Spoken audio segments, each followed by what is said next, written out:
तो कैसे हैं आप सब। स्वागत है आप सबका कॉमिक स्टार चैनल पे। तो चलिए शुरू करते हैं सर्व संग्राम का भाग 3। राजा शातुल्य भगवान विष्णु का घोर उपासक था। भगवान विष्णु के वरदान के फलस्वरूप उसे महक रूपी संतान प्राप्त हुई थी। तुम्हें अभूतपूर्व सौंदर्य से परिपूर्ण पुत्री रत्न प्राप्त होगा राजन, परंतु स्मरण रहे तुम्हारी कन्या से उसकी इच्छा के विरुद्ध विवाह करने वाले जीवित नहीं रहेगा, और जिसे तुम्हारी कन्या प्रेम करेगी जब तक उस व्यक्ति से उसका मिलन नहीं होगा तुम्हारी कन्या प्रत्येक युग में अपने अपूर्ण प्रेम के लिए जन्म लेती रहेगी।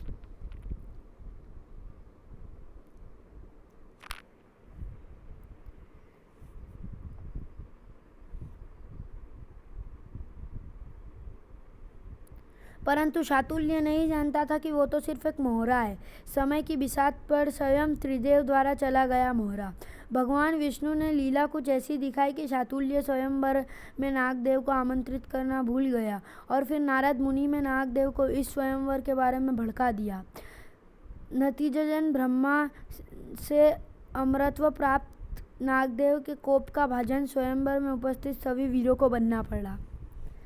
तेरा यह दुस्साहस कि तू देवराज इंद्र के होते हुए उसकी होने वाली भार्य को भयभीत करने का प्रयास करे।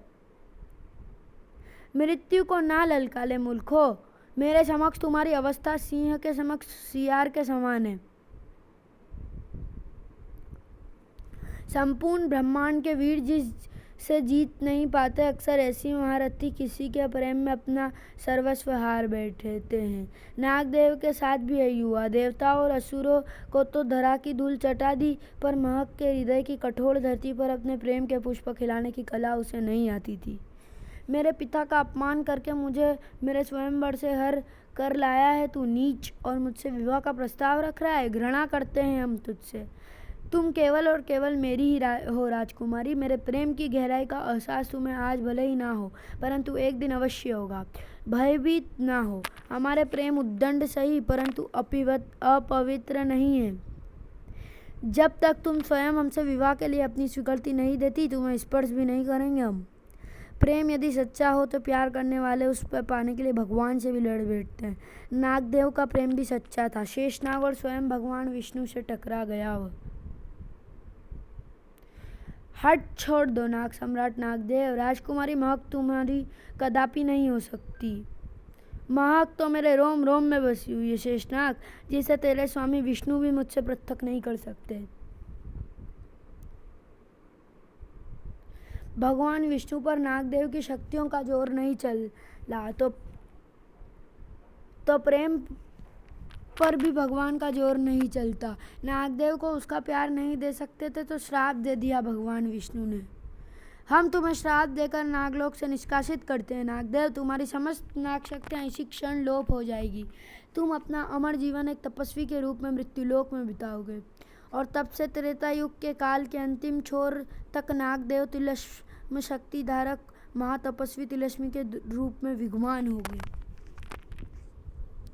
पुराने घाव ताजा करने के लिए धन्यवाद युगम। काल मूर्तियों द्वारा तिलस्मी देव का यह विवरण पहले ही दिया जा चुका है, फिर ये रिपीट टेलीकास्ट क्यों।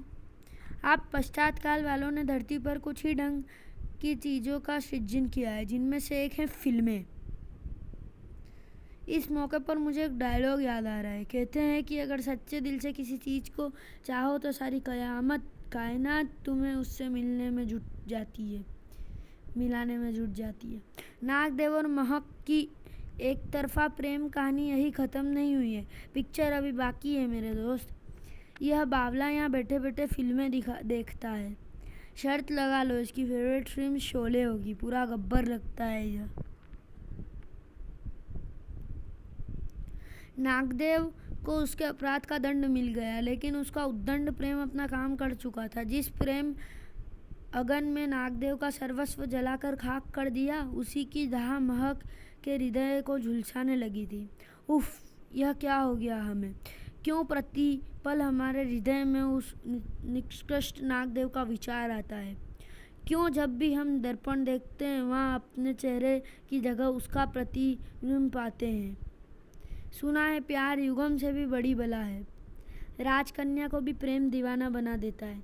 महक निकल पड़ी अपने प्यार को तलाशने। राजमहल के मखमली कालीन पर पड़ने वाले पांवों में तपती धूप से जलती चट्टानों ने छाले डाल दिए, लेकिन उनका दर्द उसके दिल में उठती टीस के सामने कुछ भी नहीं था। हम जानते हैं आप हमें जानबूझकर तड़पा रहे हैं। आप यहीं हैं, हमारे हृदय तक आपकी धड़कनें पहुंच रही है। हम आपसे मिलने बिना नहीं लौटेंगे, यही प्राण त्याग देंगे। अगर प्यार सच्चा हो तो लफ्ज़ों का मोहताज नहीं होता। अफसाना दिल से निकलता है और दिल तक पहुंच जाता है। जल ग्रहण करें देवी, स्वयं को यह प्रताड़ना आखिर क्यों दे रही है? लेकिन प्यार सच्चा हो तो दिल मिल जाए, ऐसा हमेशा नहीं होता। यह प्रताड़ना नहीं, प्रायश्चित है नाथ, आपके प्रेम को ना समझ पाने का, आपको ठुकराने और इस दशा में पहुंचाने का प्रायश्चित। आपका हरण करके आपकी मर्यादा को ठेस पहुंचाने थी हमने अपराध किया था। अब हम स्वेच्छा से उसका प्रायश्चित कर रहे हैं देवी। जिसे तलाशती आप यहाँ आई है, उससे नागदेव का अस्तित्व समाप्त हो चुका है। अगर आपने ठुकरा दिया तो अस्तित्व हमारा समाप्त हो जाएगा नाथ। आपको प्रजापति ब्रह्मा से अमरत्व का वरदान प्राप्त है। यदि आप हमारी इच्छा के विरुद्ध बलपूर्वक हमसे विवाह करते हैं तो अभी आपको हानि नहीं होती, किंतु आपने हमारी मर्यादा का मान रखा, स्पर्श तक ना किया हमें। हम ही आपके प्रेम को समझ नहीं पाए, क्षमा कर दीजिए हमें। तपस्वी का कर्म, धर्म, प्रेम सब कुछ उसका तप होता है देवी। सांसारिक मोह, माया, प्रेम, प्रणय का परित्याग कर चुके हैं हम आपका प्रेम कदापि स्वीकार नहीं कर सकते। लौट जाइए। कुछ प्रेम कहानियों की तकदीर में अनंत काल तक अधूरा रह जाना ही लिखा होता है। नागदेव और राजकुमारी महक का प्रेम कहानी भी शायद समय ने अधूरी रहने के लिए ही लिखी थी। तिलस्मी देव महक का प्रेम स्वीकार नहीं कर सकता था और महक तिलस्मी देव के अलावा किसी से और को अपने वर के रूप में स्वीकार नहीं कर सकती थी। न तिलस्मी देव का तब पिघला, न महक का प्रेम पीछे हटा। अपने नागदेव की प्रतीक्षा में महक ने प्राण त्याग दिए और तब से हर समय काल में महक अलग अलग रूप में अलग अलग नाम से जन्म लेती रही। आज भी उसका प्रेम अधूरा है। यह अलग बात है कि अपने पुनर्जन्मों में वह नागदेव को भूल चुकी है, लेकिन उसका प्रेम नागदेव को नहीं भूला है। अगर किसी जन्म में किसी अन्य पुरुष से महक का विवाह भी हुआ तो वह भगवान विष्णु के राजा शातुल्य को दिए हुए वरदान के कारण फलित नहीं हुआ, क्योंकि महक का मिलन तो सिर्फ उसके इच्छित वर से ही हो सकता है और वह वर किसी के साथ मिलन कर नहीं सकता। क्यों तिलस्मी देव? और इस कर्तव्य से ऊपर तिलस्मी देव के लिए कुछ भी नहीं है। और इस पर आपके क्या मनोभाव है देवी शक्ति? यही कि पुरुष होते ही नीच है, भले ही तपस्वी क्यों ना हो। अच्छा किया युगम जो यह वंताज सुना दिया। अब शक्ति के एक वार में महक पर किए गए नागदेव के अन्याय का हिसाब होगा। तो फिर देर किस बात की? प्रतियोगिता आरंभ करो अवधि। जो आज्ञा गुरु श्रेष्ठ। युगम धरित्र असह्य। यह अनंत अंतरिक्ष आपका रण क्षेत्र है। अपनी संपूर्ण शक्ति लगाकर आप तब तक द्वंद करेंगे जब तक आप में से कोई एक अपनी पराजय स्वीकार नहीं कर लेता। युगम ने जो कहानी सुनाई उसके बाद वाकई शक्ति तिलस्मी देव की बुरी गत बना देगी। युगम का वह कहानी सुनाने का मकसद सिर्फ शक्ति का गुस्सा भड़काना नहीं हो सकता नागराज। तो फिर क्या मकसद है ध्रुव? यह तो मैं नहीं जानता, पर इतना तय है कि यह मकसद ही इस प्रतियोगिताओं का परिणाम निर्धारित करेगा। वार कर तपस्वी, शक्ति तुझ पर कोई दया नहीं दिखाने वाली। किस दुविधा में डूबा है तपस्वी? हथियार उठा, मुकाबला कर या फिर लड़ने से पूर्व ही हार मान चुका है तू। आपको प्रथम वार करने का अवसर दे रहा था देवी, अब मेरी बारी है। बूम! यह कैसी इंद्रलोक, यह कैसी भीषण गर्जन थी जिसने इंद्रासन समेत समस्त देवलोक को कंपित कर दिया। कहीं हमारे मूर्ख दुस्साहसी असुर भ्राताओं ने देवलोक पर पुनः आक्रमण तो नहीं कर दिया? नारायण नारायण, आपको अंदेशा नहीं है देवराज, यह विपदा असुरों के आक्रमण से कहीं अधिक गंभीर है। क्या कह रहे हो मुनिवर? असुरों से भी विकट? भला ऐसी कौन सी विपदा आन पड़ी? युगम द्वारा आयोजित सर्वनायक प्रतियोगिता जिसमें देवी शक्ति और तिलस्मी देव आमने सामने हैं। अनर्थ, घोर अनर्थ हो जाएगा मुनिवर। आपको तो सब ज्ञात है, यदि यह टकराव हुआ तो देवलोक का पूरा ब्रह्मांड ही खिलखिल हो जाएगा। इसलिए तो यहाँ आया हूँ देवराज। शीघ्र अति शीघ्र समस्त देवगणों के साथ आपको पहुँचना होगा कैलाश पर्वत। अब इस अनर्थ को केवल आप ही रोक सकते हैं। युगम तो सर्वनायक प्रतियोगिता आरंभ कर दी है। देवी शक्ति और तिलस्मी देव आमने सामने हैं।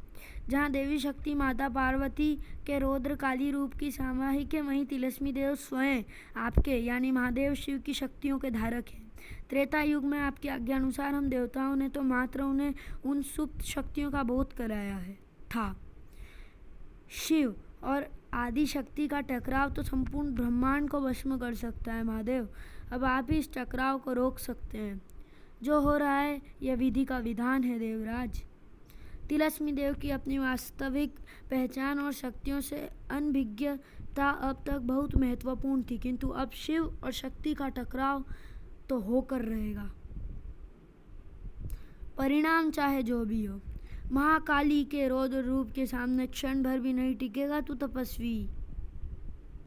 आज तक मैंने अपनी शक्तियों का प्रयोग सिर्फ जन कल्याण हेतु किया है, परंतु आज अपने युग को बचाने हेतु इन शक्तियों का प्रयोग संहार हेतु भी करना पड़ा तो मैं पीछे नहीं हटूंगा। हे तिलस्मी शक्ति, मुझे महाकाली की शक्तियों की काट प्रदान करो। यह क्या? यह तो महादेव का त्रिशूल है। इसका वहन और प्रयोग तो केवल महादेव ही कर सकते हैं। यह मेरे पास कैसे आया? नारी के क्रोध को जगाया है तूने। अब शक्ति का यह रौद्रकाली रूप तेरे शव पर तांडव करके ही शांत होगा। सोच विचार का समय नहीं है। अभी यह त्रिशूल ही देवी शक्ति का रौद्रकाली रूप को रोक सकता है। शक्ति पर रौद्रकाली रूप इस कदर हावी हो चुका है कि इस टकराव से हो रहा विध्वंस उसे नजर नहीं आ रहा है। मुझे शक्ति को रोकना होगा। महादेव के त्रिशूल की संपूर्ण शक्ति का प्रयोग करना होगा मुझे।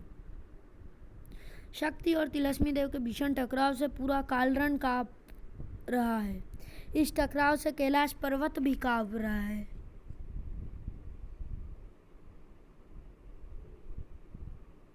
महादेव की शक्ति रौद्रकाली रूप पर हावी हो रही है।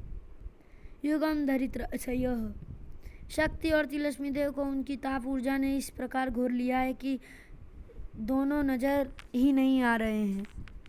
उफ, इस त्रिशूल की शक्ति मुझ पर नहीं, चंदा के शरीर व मस्तिष्क पर हावी हो रही है। चंदा मूर्छावस्था में जा रही है। यदि ऐसा हुआ तो मुझे उसके मूर्छित शरीर से बाहर आना पड़ेगा। जिसका भय था वही हुआ। चंदा मूर्छित हो गई। मैं चंदा के शरीर से बाहर निकलने के लिए विवश हूँ। यह नहीं हो सकता। कैसा क्रूर उपहास कर रहे हैं ये विधाता मेरे साथ। देवी शक्ति को अपने जिस्म में धारण करने वाली यह स्त्री राजकुमारी महक का पुनर्जन्म है, तो इसलिए युगम ने वह वृत्तांत सुनाया था। यह तपस्वी क्या कह रहा है? इसका मतलब कि चंदा राजकुमारी महक का पुनर्जन्म है। वाकई यह भाग्य का खेल ही है जिसने नागदेव और राजकुमारी महक के अलग अलग रूपों को आमने सामने कर दिया है। हो क्या रहा है कुछ समझ नहीं आ रहा है। तिलस्मी देव और शक्ति के टकराव से बने इस ऊर्जा पुंज ने दोनों को अपने भीतर समा लिया है, जिसकी वजह से कुछ भी नजर नहीं आ रहा है। महक के मूर्छित होने से मेरी और देवी शक्ति की ऊर्जा का टकराव रुक गया है, जिसके फलस्वरूप उत्पन्न ऊर्जा पुंज धुंधली पड़ रही है। नारी शक्ति किसी पुरुष के हाथों पराजित नहीं हो सकती। जाग चंदा जाग। अगर तेरे जागने से पहले ऊर्जा पुंज धूमिल हो गया तो चंदा ही शक्ति है, यह भेद सबके सामने खुल जाएगा। देवी शक्ति की व्यग्रता का कारण समझ रहा हूँ मैं। ऊर्जा पुंज तेजी से धूमिल हो रहा है। मुझे महक की मूर्छा तोड़नी होगी। प्रकाश पुंज के पार कुछ नजर आ रहा है। यह तो तिलस्मी देव विजयी मुद्रा में खड़ा हुआ है, यानी तिलस्मी देव ने शक्ति को परास्त कर दिया। यह तो होना ही था। तिलस्मी देव तिलस्मी शक्तियों के स्वामी है, उनकी शक्ति की तहा नहीं है। एक क्षण, कुछ गड़बड़ है। तिलस्मी देव संजीवनी किरणों का प्रयोग कर रहे हैं, किंतु संजीवनी विद्या का प्रयोग तो चीर मूर्छावस्था तोड़ने हेतु किया जाता है। यह क्या मूर्खता कर रहा है? और यह युगम तिलस्मी देव को विजय घोषित क्यों नहीं कर रहा है? जीत तो गया तिलस्मी देव, मूर्छित कर दिया उसने शक्ति को, खेल खत्म। शायद शुक्र शिष्य मेरी सहायिका अभूतपूर्व सुंदरी अवधि के यौवन दर्शन में ही डूब रह जाते हैं, इसीलिए उनकी बात पर गौर नहीं कर पाते, उसकी बात पर गौर नहीं कर पाते। मैंने कहा था कि स्पर्धा तभी समाप्त होगी जब दोनों में से कोई एक प्रतिद्वंदी अपनी पराजय स्वीकार कर लेगा। देवी शक्ति मूर्छित हुई है, उन्होंने अपनी पराजय स्वीकार नहीं की है। समय आपके शौर्य को भी तोल लेगा शुक्र शिष्य, जैसे अभी तिलस्मी देव और शक्ति को तोल रहा है। जिस क्षण शुक्र शिष्य शुक्राल रण में उतरेगा, तुम्हारे सभी प्रयास पर विराम लग जाएगा। युगम संजीवनी विघा का प्रयोग करने की मूर्खता क्यों कर रहा है तपस्वी? चंदा के होश में आते ही उसमें समा जाऊंगी और फिर मैं तुझ पर कोई दया नहीं दिखाने वाली तपस्वी। तिलस्मी देव को तुम्हारी दया की न आवश्यकता है और न ही कामना। देवी कामना तो अब तू केवल मृत्यु की कर तपस्वी, क्योंकि जब तेरे शव पर तांडव नहीं करती शक्ति का रौद्रकाली रूप शांत नहीं होगा।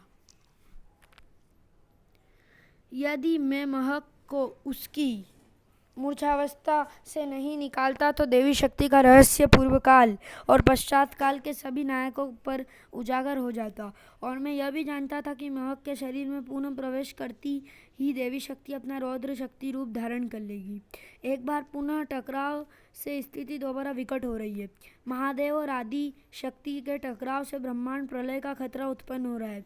अपने संपूर्ण तपोबल व तिलस्मी ज्ञान के बावजूद मैं कभी यह नहीं जान सका कि मेरे आह्वान पर देवता भी अपने को बाध्य क्यों हो जाते हैं, परंतु आज महादेव के त्रिशूल ने इस शंका का समाधान कर दिया है। शंका का इस त्रिशूल का वर्ण और देवों का आह्वान तो सिर्फ महादेव की शक्ति ही कर सकती है। यानी देवताओं ने मुझे जिन शक्ति का बोध कराया था वो महादेव द्वारा दी गई थी। क्यों मैं नहीं जानता, परंतु एक बात स्पष्ट है, इस प्रलय को रोकने का केवल एक ही मार्ग है। जब तक शक्ति का रौद्रकाली रूप मेरे शव पर तांडव नहीं करेगा, तब तक देवी शक्ति शांत नहीं होगी। मैं समस्त प्रतियोगिताओं में देवी शक्ति के सामने अपनी पराजय स्वीकार करता हूँ। देवी को शांत करने के लिए मुझे अपनी पराजय स्वीकार कर के अपने को शव आसन लेना होगा। अद्भुत, पूरे ब्रह्मांड के कल्याण के लिए तिलस्मी देव ने पराजय स्वीकार कर ली। नारायण नारायण, यह तो तर्क का विषय है देवराज। यदि तिलस्मी देव पराजय नहीं भी स्वीकार करते तो क्या वो देवी शक्ति को परास्त कर पाते? शक्ति शक्ति तिलस्मी देव। युगम धरित्र असय, आपने सिद्ध कर दिया देवी शक्ति कि यदि नारी काल रूप धर ले तो पूरे ब्रह्मांड का संहार करने की शक्ति रखती है। और तिलस्मी देव, आपने भी सिद्ध कर दिया कि प्रतिद्वंदी को परास्त करने के लिए तो मात्र शक्ति चाहिए, परंतु दूसरों के हित के लिए पराजय स्वीकार करने के लिए आत्मशक्ति चाहिए। पराजय स्वीकारने के बाद अपने दल का सामना करने के लिए दोगुनी आत्मशक्ति चाहिए।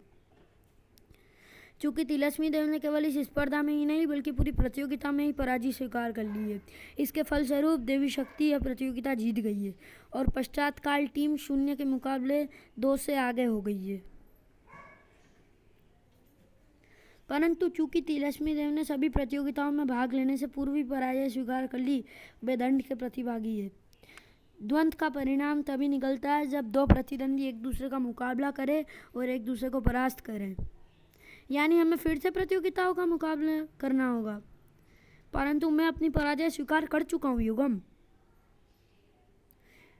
तो उस पराजय का मूल्य आपको वहन करना ही होगा तिलस्मी देव। पेनल्टी तो लगेगी ही, पर वह पेनल्टी कब और कैसे लगेगी और क्या होगी यह आपको बाद में बताया जाएगा। अब आप दोनों अपने दल कक्ष में लौट सकते हैं। यह क्या किया तिलस्मी देव? जीत का अवसर त्याग कर पराजय स्वीकार कर ली। आखिर क्यों? क्योंकि यही ब्रह्मांड के हित में था।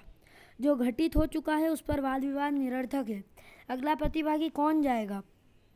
मैं अगली प्रतियोगिताओं जीतना हमारे लिए अति महत्वपूर्ण है।